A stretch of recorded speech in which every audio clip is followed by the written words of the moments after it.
এবাৰ এজন গুৰুৱে শিষ্যসকলৰ আগত ঈশ্বৰৰ মহিমাৰ বিষয়ে প্ৰবচন দি আছিল। তেওঁ ভগৱান শ্ৰীকৃষ্ণৰ মহিমাৰ বিষয়ে কৈ আছিল। তেতিয়া এজন শিষ্যই সুধিলে, হে গুৰুদেৱ, আমি ভগৱান শ্ৰীকৃষ্ণৰ পৰা কি কি শিকিব পাৰোঁ? তেতিয়া গুৰুৱে ক'লে, ভগৱান শ্ৰীকৃষ্ণৰ মহিমাৰ কথা আমি মানুহে কৈ কৈ কেতিয়াও শেষ কৰিব নোৱাৰোঁ। তেওঁ মানুহ হিচাপে জন্ম লৈ আমাক বহুত কথাই শিকাই থৈ গৈছে। তুমি তেওঁৰ লীলাৰ কথা, মহিমাৰ কথা যিমানেই শুনিবা, পঢ়িবা, সিমানেই তুমি শিকিব পাৰিবা। এই সংসাৰৰ কোনো ব্যক্তিৰ ওচৰত সেই শব্দ নাই যি শব্দেৰে ভগৱান শ্ৰীকৃষ্ণৰ মহিমাৰ কথা ব্যাখ্যা কৰিব পাৰি। ভগৱান শ্ৰীকৃষ্ণ যিয়ে সৰুতে মাখন চোৰ কৰিছিল, পথাৰত গৰু চৰাইছিল, সেই শ্ৰীকৃষ্ণই এদিন মহাভাৰতৰ নিচিনা এখন মহাযুদ্ধত পাণ্ডৱক বিজয়ী হোৱাত সহায় কৰিছিল। আমি সকলোৱে জানো যে ভগৱান শ্ৰীকৃষ্ণ যদি পাণ্ডৱৰ পক্ষত নাথাকিলেহেঁতেন, তেন্তে পাণ্ডৱে কেতিয়াও সেই যুদ্ধত জয়ী হ'ব নোৱাৰিলেহেঁতেন। হাজাৰ হাজাৰ বছৰ আগতে মহাভাৰতৰ যুদ্ধৰ আগত তেওঁ অৰ্জুনক যি জ্ঞান দিছিল, তাৰ ফলশ্ৰুতিতে আমি পালোঁ এই বিশ্বৰ এখন মহান গ্ৰন্থ শ্ৰীমদ ভগৱদ গীতা। আজি মই তোমালোকক ভগৱান শ্ৰীকৃষ্ণৰ সেই 17টা শিকিবলগীয়া অতি গুৰুত্বপূৰ্ণ কথা ক'ম, যিকেইটা কথা জানিলে তোমালোকৰ জীৱনটো সম্পূৰ্ণৰূপে সলনি হৈ যাব পাৰে। এই কথাকেইটাই তোমালোকক জীৱনত সিদ্ধান্ত লোৱাত সহায় কৰিব, নিৰন্তৰ পৰিশ্ৰম কৰাত সহায় কৰিব, অযথা চিন্তা, নেতিবাচক চিন্তাৰ পৰা দূৰত ৰাখিব, মনটো শান্ত কৰি ৰখাত সহায় কৰিব, ছাত্ৰ ছাত্ৰীয়ে নিজৰ পৰীক্ষাত ভাল ফলাফল দেখুৱাত সহায় কৰিব, ব্যৱসায়ীসকলে ব্যৱসায়ত উন্নতি লাভ কৰিব পাৰিব। যিয়ে এই কথাকেইটা জানি জীৱনত অনুসৰণ কৰিব পাৰে, তেওঁৱেই সেই সকলো কৰিব পাৰিব যি তেওঁ বিচাৰে। ভগৱান শ্ৰীকৃষ্ণ এনেকুৱা এগৰাকী ব্যক্তি যিয়ে মোহত বন্দী অৰ্জুনৰ নিজৰ ভিতৰত থকা শক্তিক জগাই মহাভাৰতৰ নিচিনা যুদ্ধ এখন জয়ী হোৱাত মুখ্য ভূমিকা গ্ৰহণ কৰিছিল। অৰ্জুনে জীৱনত যি সমস্যাৰ সন্মুখীন হৈছিল, তাতকৈ আমাৰ জীৱনত আমি যি সমস্যাৰ সন্মুখীন হওঁ সেয়া অতি সামান্য বুলি ক'ব পাৰি। যদিও মই 17টা কথা তোমালোকক ক'ম বুলি ভাবিছোঁ, সেয়া অতি নগণ্য। ভগৱান শ্ৰীকৃষ্ণৰ লীলাৰ মহিমাৰ কথা জনম জনমলৈকে কৈ শেষ কৰিব নোৱাৰি। গতিকে তোমালোকে এই 17টা কথা অতি মনোযোগেৰে শুনিবা। তোমালোকে এই গুৰুকুলৰ শিক্ষা শেষ কৰাৰ পিছত জীৱনত কামত আহিব। ভগৱান শ্ৰীকৃষ্ণৰ পৰা শিকিবলগীয়া প্ৰথমটো কথা হৈছে, গুণেহে মানৱতাৰ পৰিচয় দিয়ে, সিংহাসনত বহিলেই সেয়া পৰিচয় নাপায়। প্ৰত্যেক ব্যক্তিৰে কিছুমান গুণ থাকে আৰু কিছুমান দোষ থাকে। আমি আনৰ দোষ বিচাৰি থকাতকৈ যি ভাল গুণ আছে সেয়া বিচাৰি নিজকে উৎসাহিত কৰা উচিত। পুতনা ৰাক্ষসীয়ে যেতিয়া নিজৰ স্তনত বিষ লগাই শিশু শ্ৰীকৃষ্ণক বিষ পান কৰোৱাই মাৰিবলৈ চেষ্টা কৰিছিল, ভগৱান শ্ৰীকৃষ্ণই সেই কথা জানিছিল। তেওঁ ইচ্ছা কৰিলে তেওঁক স্তন পান কৰোৱাৰ আগতেই পুতনাক মাৰিব পাৰিলেহেঁতেন, কিন্তু যিহেতু পুতনা ৰাক্ষসী হোৱাৰ পিছতো এগৰাকী মাতৃ হিচাপে আহিছিল, সেয়েহে ভগৱান শ্ৰীকৃষ্ণই তেওঁক সেই মৰ্যাদা দি তেওঁক আসুৰিক শক্তিৰ পৰা মুক্তি দিছিল। আমাৰ সমাজত বহুত এনেকুৱা ব্যক্তি আছে যিয়ে প্ৰতিটো কথাতে আনক হেয় প্ৰতিপন্ন কৰিব খোজে। তুমি এয়া কৰিব নোৱাৰা, তোমাৰ দ্বাৰা নহ'ব, এনেকৈ কোৱাতকৈ এনেকৈ কৈহে সেই ব্যক্তিগৰাকীক উৎসাহিত কৰিব লাগে যে তুমি কিয় নোৱাৰিবা। সকলোৱে পাৰে যেতিয়া তুমিও কৰিব পাৰিবা। মানুহক সদায় যিমান পাৰি সিমান উৎসাহিত কৰিব লাগে, কেতিয়াও নিৰুৎসাহ কৰিব নালাগে। কাৰণ তোমাৰ এটা কথাই হয়তো কেতিয়াবা কাৰোবাৰ জীৱন সলনি হোৱাত সহায় কৰিব পাৰে। দ্বিতীয়টো শিকিবলগীয়া কথা হ'ল, নিজৰ কৰ্ম কৰোঁতে সদায় ধৈৰ্য ৰাখিব লাগে। আমাৰ জীৱনত কৰ্মই হৈছে আমাৰ পূজা, আৰু এই পূজাৰ নেতৃত্ব দিয়ে ধৈৰ্যই। যি ব্যক্তিৰ ওচৰত ধৈৰ্য শক্তি থাকে, সেই ব্যক্তিৰ লগত পৃথিৱীৰ আন কোনো শক্তিৰ সন্মুখীন হ'ব নোৱাৰে। ভগৱান বিষ্ণুৱে শ্ৰীকৃষ্ণৰ অৱতাৰ ল'লে। সেই সময়ত কংসৰ ভয় বিয়পি আছিল। ভগৱান শ্ৰীকৃষ্ণই কংসক বধ কৰিলে। তাৰ পিছত পাণ্ডৱক সহায় কৰি মহাভাৰতৰ নিচিনা এখন মহান যুদ্ধত বিজয়ী হ'ল। ইয়াৰ অৰ্থ এয়াই যে ভগৱান শ্ৰীকৃষ্ণই কেতিয়াও হাত সাৱটি বহি থকা নাই। তেওঁৰ গোটেই জীৱনৰ পৰা আমি এয়াই শিকিব পাৰোঁ যে আমি সদায় কৰ্ম কৰি থকা উচিত। তোমাৰ জীৱনতো যিয়েই পৰিস্থিতি নাহক কিয়, সদায় ধৈৰ্য সহকাৰে কাম কৰি যোৱা উচিত। কাৰণ কৰ্ম নকৰি বহি থাকিলে তুমি বিপথে পৰিচালিত হ'বা। কৰ্মই তোমাক সঠিক ৰাস্তা দেখুৱাব।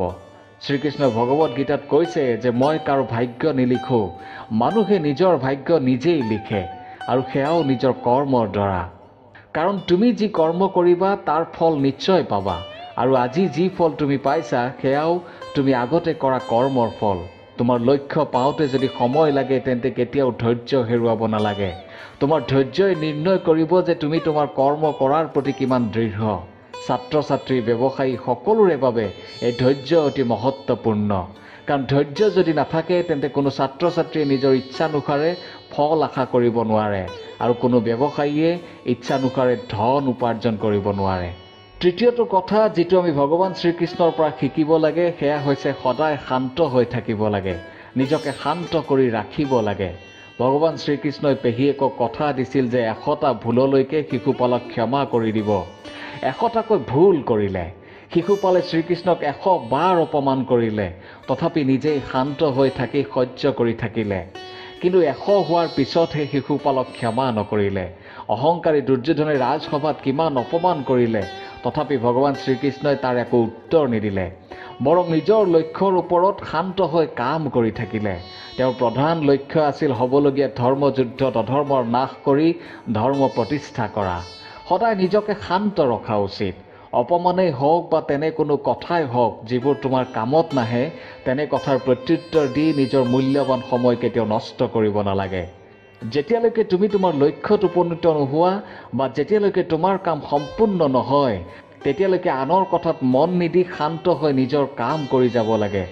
বহুতেই কি কৰে, কোনোবাই অপমান কৰিলে খঙতে তাৰ প্ৰত্যুত্তৰ দিয়ে, যাৰ ফলত নিজৰ সময় নষ্ট হয় আৰু নিজৰ লক্ষ্য প্ৰাপ্তিত দুখোজ পিছুৱাই যায়। কোনোবাই অপমান বা বেয়া পালে বা হিংসা কৰিলে লগে লগেই যে তাৰ উত্তৰ দিব লাগিব বা তাৰ ওপৰত কাম কৰিব লাগিব, এয়া প্ৰয়োজনীয় নহয়। তাৰ পৰিৱৰ্তে নিজৰ কামৰ ফলাফলৰ দ্বাৰা সেইসকলক দেখুৱাই দিব লাগে। ভগৱান শ্ৰীকৃষ্ণৰ পৰা শিকিবলগীয়া চতুৰ্থটো কথা হৈছে সদায় মধুৰ অৰ্থাৎ মিঠা কথা ক'ব লাগে, নিজৰ কথাত সংযমতা ৰাখিব লাগে আৰু খং আৰু লালসা কৰিব নালাগে। মই এই কামটো কৰিব পাৰোঁ, ইয়াক কোৱা হয় আত্মবিশ্বাস। মোৰ বাহিৰে কোনেও এই কামটো কৰিব নোৱাৰে, সেয়া হৈছে অহংকাৰ। তুমি যদি লক্ষ্য কৰা তেন্তে দেখিবা যে ভগৱান শ্ৰীকৃষ্ণৰ সম্পূৰ্ণ জীৱনত মুখত সদায় এটি হাঁহি বিৰিঙি আছিল আৰু সদায় মিঠা কথা কৈছিল। তেওঁৰ বাণী সদায় মধুৰ আছিল। তোমাৰ মুখৰ এটা মধুৰ হাঁহিয়ে তোমাৰ জীৱনৰ সকলো সমস্যাৰ সমাধান কৰিব পাৰে। কথাৰে শত্ৰুকো মিত্ৰলৈ পৰিৱৰ্তন কৰিব পাৰি। পাণ্ডৱে যেতিয়াই কিবা এটা কথাত কৌৰৱৰ ওপৰত খং কৰিছিল, তেতিয়াই ভগৱান শ্ৰীকৃষ্ণই হাঁহি এটা মাৰি তেওঁলোকক শান্ত কৰিছিল আৰু ভৱিষ্যতৰ পৰিকল্পনা কৰিছিল। খঙত কেতিয়াও কোনো কামৰ সমাধান নোলায়। ক্ৰোধে মানুহৰ স্মৃতিশক্তি ক্ষতি কৰে। স্মৃতিশক্তিৰ ক্ষতি হোৱাৰ লগে লগে মানুহৰ বুদ্ধি নষ্ট হয় আৰু বুদ্ধি নষ্ট হ'লে মানুহৰ মতিভ্ৰম হয়। মানুহে চিন্তা কৰিব পৰা ক্ষমতা হেৰুৱাই পেলায়। ক্ৰোধে মানুহৰ একাগ্ৰতা ভংগ কৰে। ই আনতকৈ বেছি নিজৰহে ক্ষতি কৰে। খঙত লোৱা সিদ্ধান্ত সদায় ভুলেই হয়। যদি তুমি যি ইচ্ছা কৰিছা আৰু সেয়াই তুমি পাইছা বা পোৱা, তেন্তে আৰু বেছিকৈ পাম বুলি লালসা কৰিব নালাগে, লোভ কৰিব নালাগে। ই আটাইতকৈ বিপদজনক বস্তু। এবাৰ মনলৈ লোভ আহিলে মানুহ কেতিয়াও উদ্ধাৰ হ'ব নোৱাৰে। ভগৱান শ্ৰীকৃষ্ণৰ পৰা শিকিবলগীয়া পঞ্চমটো কথা হৈছে সকলোৱে উচিত ন্যায় পোৱাৰ যোগ্য। আত্মসন্মান সম্বন্ধতকৈও ডাঙৰ। তেওঁ মোৰ সম্বন্ধীয়, গতিকে মই তেওঁক শাস্তি দিব নোৱাৰোঁ, এনেকুৱা কেতিয়াও হ'ব নালাগে। কংস ভগৱান শ্ৰীকৃষ্ণৰ নিজৰ মামা আছিল, তথাপি কংসই শাস্তিৰ পৰা বাচি যোৱা নাছিল, কাৰণ তেওঁ অত্যন্ত অহংকাৰী আছিল। এয়া যুগে যুগে চলি আহিছে আৰু চলি থাকিব। তুমি অন্যায়ৰ বিৰুদ্ধে যুঁজিবই লাগিব, নহ'লে অন্যায় হোৱাটো মনে মনে চাই থাকিলে তুমিও সমানে অপৰাধী হ'বা। ন্যায় সকলোৰে লগত সমান হোৱা উচিত। সম্বন্ধই কেতিয়াও তাত বাধা দিয়া উচিত নহয়। যি শুদ্ধ সেয়া শুদ্ধ আৰু যি বেয়া সি সদায় বেয়া। ষষ্ঠটো শিকিবলগীয়া কথা হৈছে সদায় সত্যৰ লগত থকা উচিত আৰু অন্যায় বা ভুলৰ বিৰুদ্ধে থিয় দিয়া উচিত। সঁচা বা সত্যৰ সংগ কেতিয়াও ত্যাগ কৰিব নালাগে, যাৰ উদাহৰণ হৈছে মহাভাৰতৰ যুদ্ধ। ৰাজনীতি কেতিয়াও বেয়া নহয়, কিন্তু যদি ৰাজনীতি কৰিবই বিচৰা তেন্তে ভগৱানৰ নিচিনাকৈ কৰা, ভগৱান শ্ৰীকৃষ্ণৰ নিচিনাকৈ কৰা। ভগৱান শ্ৰীকৃষ্ণই মহাভাৰতত ৰাজনীতি কৰিছে, কিন্তু সদায় সত্যৰ কাষত থিয় হৈ। শত্ৰুপক্ষক তেওঁ যেনে প্ৰশ্ন তেনে উত্তৰ দিছিল। দুষ্ট বা পাপীসকলৰ বিনাশৰ কাৰণে নিয়মক বাধা হিচাপে থিয় দিবলৈ দিয়া নাছিল। তুমি যিমানেই সমস্যাত নপৰা কিয়, যদি তুমি সত্যত আছা তেন্তে তুমি সমাধান পাবাই। তুমি জিকিবাই, সত্য চিন্তিত হ'ব পাৰে, অশান্তিত থাকিব পাৰে, কিন্তু কেতিয়াও পৰাজিত নহয়। সত্য বা সঁচাই কেতিয়াও নকয় যে ময়েই সঁচা, কিন্তু মিছা বা অন্যায়ে সদায় চিঞৰে যে ময়েই সত্য। বেয়াৰ সদায় বেয়াই হয় আৰু ভুলৰ শেষো ভুলেৰেই হয়। হস্তিনাপুৰৰ ৰাজসভাত যেতিয়া দ্ৰৌপদীৰ বস্ত্ৰ হৰণ কৰা হৈছিল, তেতিয়া সকলো জ্যেষ্ঠ ব্যক্তি মৌন হৈ আছিল। সেয়েহে সেই সকলো পাপৰ অংশীদাৰ আছিল। সেয়েহে তেওঁলোকেও তাৰ শাস্তি ভোগ কৰিবলগীয়া হৈছিল। ভগৱান শ্ৰীকৃষ্ণৰ পৰা শিকিবলগীয়া সপ্তমটো কথা হৈছে কৰ্তব্য আৰু বিনম্ৰতা। নিজৰ কৰ্তব্য পালনৰ কাৰণে ভগৱান শ্ৰীকৃষ্ণ গোকুলৰ পৰা মথুৰালৈ গৈছিল। বিপদৰ সময়ত, সংকটৰ সময়ত আপোনজনৰ লগত সদায় থাকিব লাগে। যেনেকৈ শ্ৰীকৃষ্ণই গোবৰ্ধন পৰ্বতখন দাঙি ধৰি গোটেই গাঁওখনক ৰক্ষা কৰিছিল। নিজৰ কৰ্তব্যৰ পৰা কেতিয়াও পলাব নালাগে।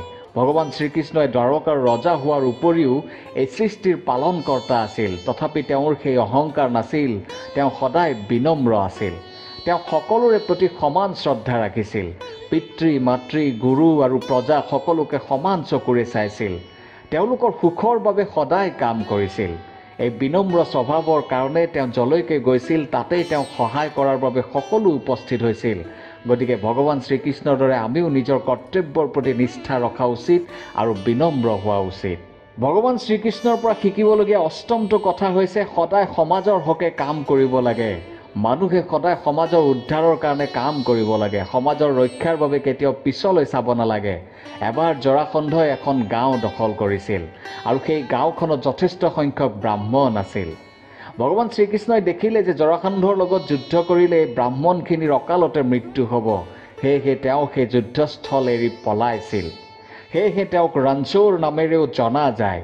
কিন্তু পিছত অতি পৰিকল্পিতভাৱে ভীমৰ দ্বাৰা জৰাসন্ধক বধ কৰি সেই ব্ৰাহ্মণ গাঁওখনক ৰক্ষা কৰিছিল। তেওঁ কেতিয়াও তেওঁৰ শ্ৰেষ্ঠতা দেখুৱাব বিচৰা নাছিল। ভগৱান শ্ৰীকৃষ্ণই সদায় সমাজৰ উদ্ধাৰৰ কথা চিন্তা কৰিছিল। য'ত সমাজৰ ৰক্ষাৰ কথা আহে তাত নিজৰ আগতে সমাজৰ কথাহে চিন্তা কৰা উচিত। এই কথাষাৰ মহান পণ্ডিত আচাৰ্য চাণক্যই কৈ থৈ গৈছে। ভগৱান শ্ৰীকৃষ্ণৰ পৰা শিকিবলগীয়া নৱমটো কথা, সদায় ইতিবাচক হ'ব লাগে আৰু ইতিবাচকতা বিলাব লাগে। আমি সকলোৱে জানো যে ভগৱান শ্ৰীকৃষ্ণই বাঁহী বজাইছিল। কিন্তু তেওঁ বাঁহী কিয় বজাইছিল? কিয় অন্য বাদ্যযন্ত্ৰ বজোৱা নাছিল? তাৰ একমাত্ৰ কাৰণ হ'ল মানসিক চাপ। এই বাঁহীৰ সুৰেৰে তেওঁ সকলো জীৱ জন্তুৰে মানসিক চাপ কম হোৱাত সহায় কৰিছিল। তেওঁৰ বাঁহীৰ সুৰ শুনি সকলোৱে মনত এয়াই ভাবিছিল যে সকলো সামান্য হৈ আছে আৰু যি হ'ব দেখা যাব, চিন্তা কৰিবলগীয়া নাই। তেওঁ সদায় ইতিবাচক আছিল আৰু মানুহক কেতিয়াও এনে কথা কোৱা নাছিল যে তেওঁ হতাশ হৈ পৰিব। তেওঁ এইটোৱে চিন্তা কৰিছিল যে মানুহে যদি সদায় ইতিবাচক হৈ থাকিব পাৰে তেন্তে তেওঁলোকৰ কাম কৰাৰ ইচ্ছা দুগুণে বাঢ়িব আৰু কৰিব। আৰু কামত যেতিয়া মানুহ ব্যস্ত হৈ থাকিব তেতিয়া জীৱনত আধাখিনি সমস্যাৰে অন্ত পৰিব। যেনেকৈ পিঠিত এটি বোজা লৈ কাম কৰিব নোৱাৰি, ঠিক তেনেকৈ মনত এটি চাপ লৈ বা বোজা লৈ কোনোবাই কেনেকৈ কাম কৰিব। সেয়েহে নিজৰ কথা আৰু নিজৰ ব্যৱহাৰেৰে সদায় ইতিবাচকতা বজাই ৰাখিব লাগে। ভগৱান শ্ৰীকৃষ্ণৰ পৰা শিকিবলগীয়া দশমটো কথা হ'ল যে আমি নিস্বাৰ্থভাৱে প্ৰেম কৰিব লাগে। ভগৱান শ্ৰীকৃষ্ণই প্ৰকৃতিৰ প্ৰত্যেক প্ৰাণীক প্ৰেম কৰিবলৈ শিকাইছে। তেওঁ নিজৰ দুয়োগৰাকী মাতৃক, গোৱাল মিত্ৰসকলক, গোকুলবাসীক, সখী সুদামাক, পাণ্ডৱৰ ৰূপত নিজৰ শিষ্যসকলক, ৰজাৰ ৰূপত দ্বাৰকাৰ প্ৰজাসকলক সকলোকে নিস্বাৰ্থভাৱে প্ৰেম কৰিছে। তেওঁৰ এই প্ৰেমভাৱে সকলো কাম কৰাত সহজ কৰি দিছিল। তেওঁ কেতিয়াও এয়া দেখুওৱা নাছিল যে তেওঁৱেই ভগৱান, ইচ্ছা কৰিলে নিশ্চয় পাৰিলেহেঁতেন। তেওঁ সকলোৰে লগত মিলি সকলোৰে ভালৰ কাৰণে কাম কৰিছিল। গতিকে মানুহৰ মনত যদি এই প্ৰেম ভাৱ নাথাকে, তেওঁ যিমানেই ধন সম্পত্তিৰ গৰাকী নহওক, যিমানেই তেওঁ প্ৰতাপী ৰজা নহওক, তেওঁক আৰু হৃদয়ৰ বিশ্বাস জয় কৰিব নোৱাৰে। সেয়েহে সদায় হৃদয়ত প্ৰেম ভাৱ ৰখা অতি প্ৰয়োজন যদি কাৰোবাৰ বিশ্বাস জয় কৰিব খোজা। ভগৱান শ্ৰীকৃষ্ণৰ পৰা শিকিবলগীয়া একাদশ নং কথাটো হ'ল যে জীৱনত সদায় নীতি আৰু উন্নত পৰিকল্পনা থকা উচিত। নীতি আৰু কূটনীতিৰ জ্ঞান থকা ভগৱান শ্ৰীকৃষ্ণৰ দৰে পৰামৰ্শদাতা এই পৃথিৱীত আৰু কোনো হ'ব নোৱাৰে। যিকোনো এটা কামৰ সফলতা তাৰ ৰূপৰেখাত থাকে। ভগৱান শ্ৰীকৃষ্ণ এজন অতি কুশল ৰণনীতিকাৰক আছিল। পিতামহ ভীষ্মৰ দৰে বীৰ জয়দ্ৰথক বধ কৰাটো তেওঁৰে ৰণনীতিৰ পৰিণাম আছিল। যদি মানুহৰ ওচৰত কোনো এটা কামৰ উন্নত পৰিকল্পনা থাকে তেনে কামত ব্যক্তি কেতিয়াও বিফল হ'ব নোৱাৰে। ইয়াত উন্নত পৰিকল্পনাৰ কথা এইকাৰণে কোৱা হৈছে যে কাৰণ পৰিকল্পনাটো সকলোৱে কৰে কিন্তু সেইমতে ফলাফল নাপায়। ব্যক্তিয়ে যি ইচ্ছা তাকেই কৰিব পাৰে যদি ব্যক্তিয়ে নিজৰ লক্ষ্যৰ ওপৰত উন্নত পৰিকল্পনাৰে নিৰন্তৰে পৰিশ্ৰম কৰে। তুমি কোনো এটা কামত হাত দিয়াৰ আগত তাৰ ৰূপৰেখা সাজু হোৱা উচিত, কামটোৰ ভাল আৰু বেয়া দুয়োটা দিশৰ। তেতিয়াহে ব্যক্তি সফল হ'ব পাৰিব। ৰাজনীতিত যেতিয়া সন্মুখত থকাজন অধিক শক্তিশালী হয় তেতিয়া কূটনীতিৰ আশ্ৰয় লোৱা উচিত, কিন্তু সেয়া ধৰ্মত থাকি সত্যত থাকি। গতিকে যেতিয়া কোনো এটা কামত ধৰিবা তাৰ আগতে সুস্থ আৰু শান্ত মগজুৰে পৰিকল্পনা নিশ্চয় কৰিবা। ভগৱান শ্ৰীকৃষ্ণৰ পৰা শিকিবলগীয়া ১২ নং কথাটো হ'ল সাহস আৰু দূৰদৰ্শিতা। ভগৱান শ্ৰীকৃষ্ণই পাণ্ডৱক সদায় সাহস আৰু দূৰদৰ্শিতাৰ বিষয়ে কৈছিল। কোনোৱে যুদ্ধত জিকিবলৈ হ'লে অদম্য সাহস লাগিব, সফলতা পাবলৈ হ'লে দূৰদৰ্শী হ'বই লাগিব আৰু সেইমতে নিজৰ পৰিকল্পনা কৰিব লাগিব। যুদ্ধৰ সময়ত ভগৱান শ্ৰীকৃষ্ণই পাণ্ডৱক কৈছিল যে কৌৰৱৰ পক্ষত বহুত ডাঙৰ ডাঙৰ যোদ্ধা আছে, গতিকে তেওঁলোকক পৰাস্ত কৰিবলৈ হ'লে সাহস আৰু দূৰদৰ্শী হ'বই লাগিব। ভীষ্ম, দ্ৰোণাচাৰ্য, কৰ্ণ আদিৰ দৰে বীৰ যোদ্ধাক পৰাস্ত কৰিব নোৱাৰিলে কি হ'ব পাৰে সেয়া দূৰলৈ চিন্তা কৰা উচিত আৰু তেওঁলোকক কেনেকৈ পৰাস্ত কৰিব পাৰি তাৰ চিন্তাও কৰা উচিত। যুদ্ধৰ সময়ত অৰ্জুনে যেতিয়া সন্মুখত নিজৰে সকলোকে দেখিলে তেতিয়া ধনু পেলাই যুদ্ধ নকৰোঁ বুলি এক প্ৰকাৰ নিশ্চয় কৰিলে। কিন্তু একমাত্ৰ ভগৱান শ্ৰীকৃষ্ণই অৰ্জুনক জ্ঞান দিলে যে তেওঁৱেই এই ব্ৰহ্মাণ্ডৰ সৃষ্টিকৰ্তা আৰু তেওঁৱেই সকলো। ইচ্ছা কৰিলে মই সকলোকে এতিয়াই বধ কৰিব পাৰোঁ, কিন্তু মই ভৱিষ্যত প্ৰজন্মৰ বাবে সাহস আৰু দূৰদৰ্শিতাৰ এক উদাহৰণ প্ৰস্তুত কৰিব খোজোঁ আৰু এই কামটো তোমাৰ বাহিৰে আন কোনেও কৰিব নোৱাৰে অৰ্জুন। আনফালে কৌৰৱে ইমান ডাঙৰ ডাঙৰ যোদ্ধা থাকিও জিকিব নোৱাৰিলে কাৰণ ভগৱান শ্ৰীকৃষ্ণই কৌৰৱৰ সকলো ৰণনীতিৰ বিষয়ে জ্ঞাত আছিল। এয়াই হ'ল দূৰদৰ্শিতা। যেতিয়া মানুহৰ বুকুত সাহস আৰু দূৰদৰ্শিতা থাকিব তেতিয়া আন কোনো শক্তিয়ে মানুহক পৰাজিত কৰিব নোৱাৰে। সময়ৰ লগতে নিজকে সলনি কৰিব লাগে, কাৰণ তুমি সময় সলনি কৰিব নোৱাৰা, পৰিস্থিতিক সলনি কৰিব নোৱাৰা। তুমি দূৰদৰ্শী হৈ নিজকে সলনি কৰিব পাৰিলেহে সকলো সমাধান হ'ব। ভগৱান শ্ৰীকৃষ্ণৰ পৰা শিকিবলগীয়া ১৩ নং কথাটো হ'ল বলিদান আৰু ত্যাগ। কুৰুক্ষেত্ৰৰ যুদ্ধত ভগৱান শ্ৰীকৃষ্ণই ভীমক পুত্ৰ ঘটোৎকচক মাতিবলৈ কৈছিল। তাৰ কাৰণ কৌৰৱৰ সেনাক মাৰিবলৈ নহয়, তাৰ কাৰণ আছিল অৰ্জুনক মাৰিবলৈ কৰ্ণই সাঁচি ৰখা আমোগ অস্ত্ৰৰ যাতে ব্যৱহাৰ হয়। সেই আমোগ অস্ত্ৰেৰে কৰ্ণই ঘটোৎকচকহে মাৰিবলগীয়া হৈছিল, কাৰণ সেই সময়ত ঘটোৎকচক কোনেও ৰখাব পৰা নাছিল। এনেদৰে ঘটোৎকচৰ বলিৰে অৰ্জুনক ভগৱান শ্ৰীকৃষ্ণই বচাইছিল, কাৰণ অৰ্জুন জীয়াই থকাটো অত্যন্ত প্ৰয়োজনীয় আছিল। এয়াই হৈছে বলিদান। জীৱনত সফলতা পোৱাৰ কাৰণে বলিদান বা ত্যাগ অতি আৱশ্যক। জীৱনত কিবা এটা পাবৰ কাৰণে কেতিয়াবা আটাইতকৈ ভাল পোৱা বস্তুটো ত্যাগ কৰিবলগীয়া হ'ব পাৰে। যদি সেই সময়ত তুমি ত্যাগৰ বাবে সাজু নোহোৱা তেন্তে বিফলতা তোমাৰ বাবে নিশ্চিত। ভগৱান শ্ৰীকৃষ্ণৰ পৰা শিকিবলগীয়া ১৪ নং কথা, পিতৃ মাতৃক সমান চকুৰে চোৱা। এই পৃথিৱীত পিতৃ মাতৃ হৈছে প্ৰত্যেকৰে জীৱনৰ আদি। ভগৱান শ্ৰীকৃষ্ণৰ জন্ম দিছিল মাতৃ দৈৱকীয়ে আৰু পালন কৰিছিল মাতৃ যশোদাই। কিন্তু দুয়োৰে বাবে ভগৱান শ্ৰীকৃষ্ণৰ হৃদয়ত সমানে শ্ৰদ্ধা আছিল, সমানে ভক্তি আছিল, সমানে প্ৰেম আছিল। সেয়েহে জীৱনত সদায় নিজৰ পিতৃ মাতৃৰ লগতে আনৰ পিতৃ মাতৃকো সমানে সন্মান দিয়া উচিত। জীৱনত সফল হ'বলৈ হ'লে সন্মান বোলা বস্তুটো অতি গুৰুত্বপূৰ্ণ। তুমি যিমানেই ডাঙৰ বা সফল নোহোৱা কিয় নিজৰ পিতৃ মাতৃৰ লগতে অভিভাৱকৰ সন্মান কৰা উচিত। ভগৱান শ্ৰীকৃষ্ণৰ পৰা শিকিবলগীয়া ৫৫ নং কথাটো হৈছে প্ৰকৃতিৰ প্ৰতি থকা প্ৰেম। ভগৱান শ্ৰীকৃষ্ণই গকুলত গৰু চৰাইছিল, বিভিন্ন পশু পক্ষীৰ লগত সময় কটাইছিল, তেওঁলোকক ভাল পাইছিল, প্ৰেম কৰিছিল। তেওঁ কেতিয়াও কাৰোবাক কম কাৰোবাক বেছি ভাল পোৱা নাছিল। সূৰ্যই কেতিয়াও কোৱা নাই যে তেওঁ ধনী, তেওঁক বেছি পোহৰ দিম, তেওঁ দুখীয়া, তেওঁক কম পোহৰ দিম। প্ৰকৃতিৰ দৃষ্টিত সকলো সমান। আমাৰ মানুহেও প্ৰকৃতিৰ লগত সংযোগ ৰখা অতি প্ৰয়োজনীয়, কাৰণ প্ৰকৃতিৰ লগত সংযোগ থাকিলে মনটো সদায় ইতিবাচক হৈ থাকে, নেতিবাচকতা কেতিয়াও আহিব নোৱাৰে।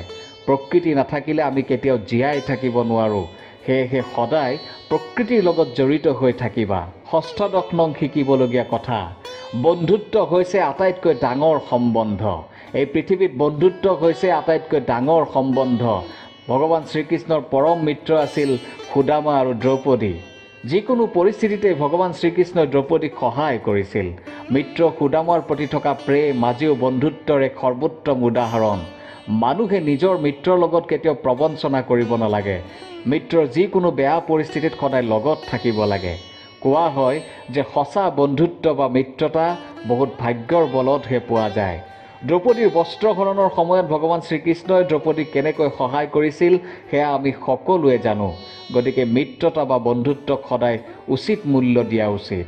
মহাভাৰতৰ যুদ্ধৰ সময়ত ভগৱান শ্ৰীকৃষ্ণই মিত্ৰ অৰ্জুনৰ ৰথৰ সাৰথি হৈ অৰ্জুনক সহায় কৰিছিল। যে মিত্ৰতা যুগ যুগান্তৰলৈ এক উদাহৰণ হৈ জীয়াই থাকিব। ভগৱান শ্ৰীকৃষ্ণৰ পৰা শিকিবলগীয়া ৭৭ নং কথাটো হৈছে কেৱল নিজৰ কাৰণেই নহয়, আনৰ কাৰণেও জীয়াই থাকিব লাগে। এই পৃথিৱীত মানুহে কেৱল নিজক লৈ ব্যস্ত থাকে, কেৱল নিজৰ কথা চিন্তা কৰে। আনক পিছত থৈ কেনেকৈ নিজে আগবাঢ়ি যাব পাৰি সদায় তাৰেই চিন্তা কৰি থাকে। কিন্তু তাৰ পৰিৱৰ্তে ভগৱান শ্ৰীকৃষ্ণই আমাক শিকাই থৈ গৈছে যে কেনেকৈ নিজৰ লগতে আনৰো হিত চিন্তা কৰি জীয়াই থাকিব পাৰি, কেনেকৈ প্ৰকৃতিৰ লগত জড়িত হৈ নিজৰ জীৱনটো সাৰ্থক কৰিব পাৰি, কেনেকৈ সকলোকে সমান দৃষ্টিৰে চাব পাৰি। ভগৱান শ্ৰীকৃষ্ণৰ জীৱনৰ পৰা শিকিবলগীয়া আমাৰ বহুত আছে।